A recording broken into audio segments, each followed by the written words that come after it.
Shalom teman-teman yang terkasih dalam nama Tuhan Yesus. Perkenalkan, nama saya Medlin Indrawati Lai. Saya merupakan seorang mahasiswa STT Ekumene Jakarta, Prodi PAUD. Kali ini saya akan menyampaikan firman Tuhan dengan khotbah kontekstual sebagai tugas akhir semester 4 ini dalam mata kuliah hermeneutik dengan dosen pengampu Bapak Dr. Timotius Baktisarono, MPDK MTH.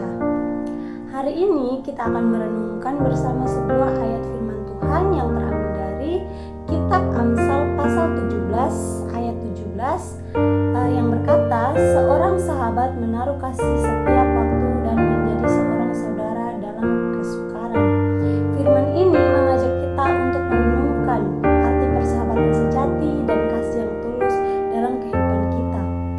Dalam hidup ini kita semua membutuhkan hubungan yang mendalam dan bermakna, bukan hanya sekedar berkenalan atau teman di permukaan saja. Amsal pasal 17 ayat 17 mengingatkan kita bahwa sahabat sejati adalah mereka yang tetap setia baik dalam suka maupun duka. Mereka adalah orang-orang yang tidak hanya hadir saat segala sesuatu berjalan lancar, tetapi juga tetap berdiri di samping kita saat kita menghadapi kesulitan. Dalam khotbah kontekstual ini saya mengambil 3 terjemahan. Yang pertama dari English Standard Version yang berbunyi, seorang teman mencintai setiap saat dan seorang saudara dilahirkan untuk menghadapi kesulitan. Yang kedua, King James Bible yang berbunyi, seorang teman selalu mengasihi dan seorang saudara dilahirkan untuk menghadapi kesulitan. Yang ketiga, terjemahan bahasa Ibrani yang berbunyi, seorang sahabat menaruh kasih setiap waktu dan seorang saudara lahir untuk masa kesusahan. Dalam khotbah kontekstual ini saya mengambil 2 komentar. Yang pertama dari Benson yang berbunyi, seorang teman selalu mengasihi. Seorang teman yang tulus dan hangat mengasihi kita tidak hanya dalam kemakmuran tetapi juga dalam kesengsaraan. Ketika teman-teman palsu meninggalkan kita, dan seorang saudara yang demikian bukan hanya karena nama dan darah, tetapi karena kasih sayang persaudaraan, dilahirkan dalam penderitaan, diutus ke dunia untuk diantar tujuan-tujuan lainnya agar ia dapat menghibur dan meringankan saudaranya dalam penderitaan. Komentar yang kedua terambil dari Cambridge Bible for School and College yang berbunyi, seorang saudara laki-laki telah lahir atau menjadikan teman sebagai subjek dosa. Lahirlah seorang saudara.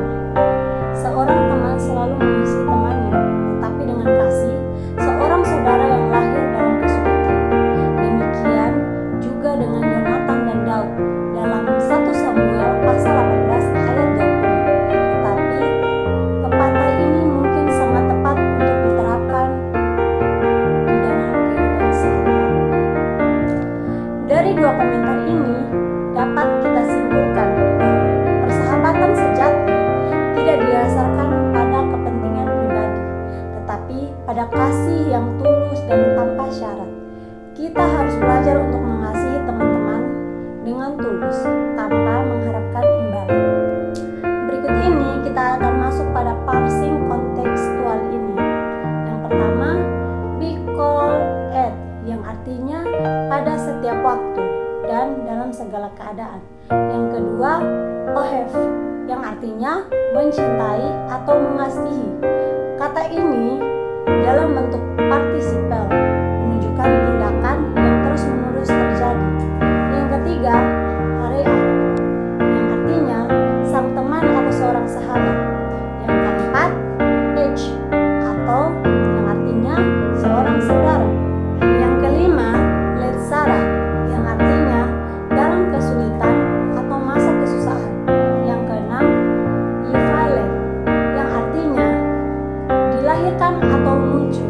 Kata kerja dalam bentuk pasif menunjukkan suatu yang sedang terjadi.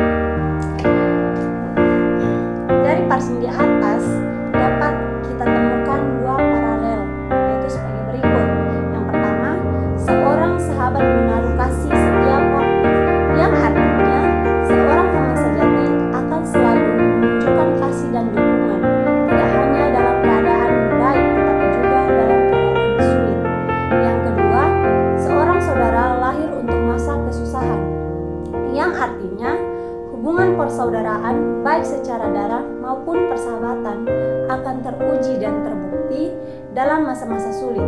Saudara sejati akan selalu ada untuk membantu ketika dibutuhkan. Berikut kita akan masuk dalam aplikasi. Aplikasi yang pertama, menjadi teman yang setia. Jadilah orang yang selalu ada untuk teman atau keluarga, baik dalam keadaan senang maupun susah. Janganlah hanya hadir saat segala sesuatu berjalan baik, tetapi kita juga harus tawarkan dukungan ketika mereka menghadapi kesulitan. Contohnya, jika seorang teman sedang mengalami masalah pribadi, luangkan waktu untuk mendengarkan, memberikan dorongan, atau membantu secara praktis.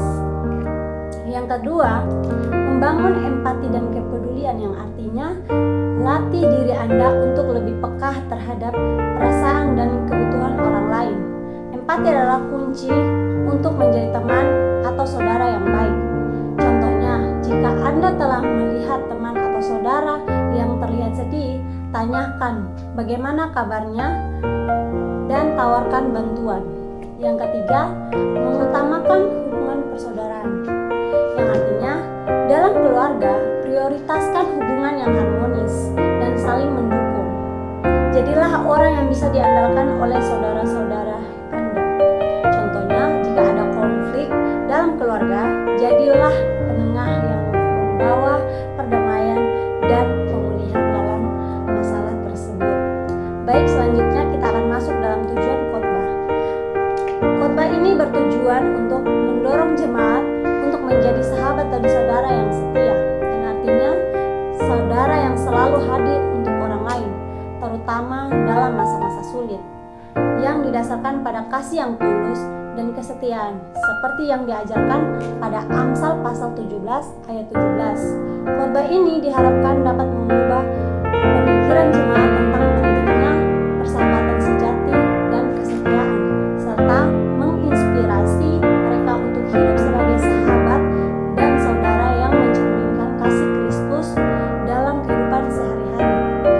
Dalam khotbah ini saya mengambil 3 ayat pendukung. Yang pertama terambil dari 1 Samuel pasal 18 ayat 1 sampai 4 yang berbunyi kisah persahabatan Yohanes dan Daud. Yang kedua, Amsal pasal 18 ayat 24 yang menceritakan ada teman yang mendatangkan kecelakaan, tetapi ada juga sahabat yang lebih karib daripada seorang saudara. Yang ketiga, terambil dari Yohanes pasal 15 ayat 13 yang berbunyi tidak ada kasih yang lebih besar daripada kasih seorang memberikan nyawanya untuk sahabat-sahabatnya. Jadi kesimpulan yang dapat kita ambil dari firman Tuhan ini yaitu menginspirasi kita untuk hidup sebagai sahabat dan saudara yang mencerminkan kasih Kristus.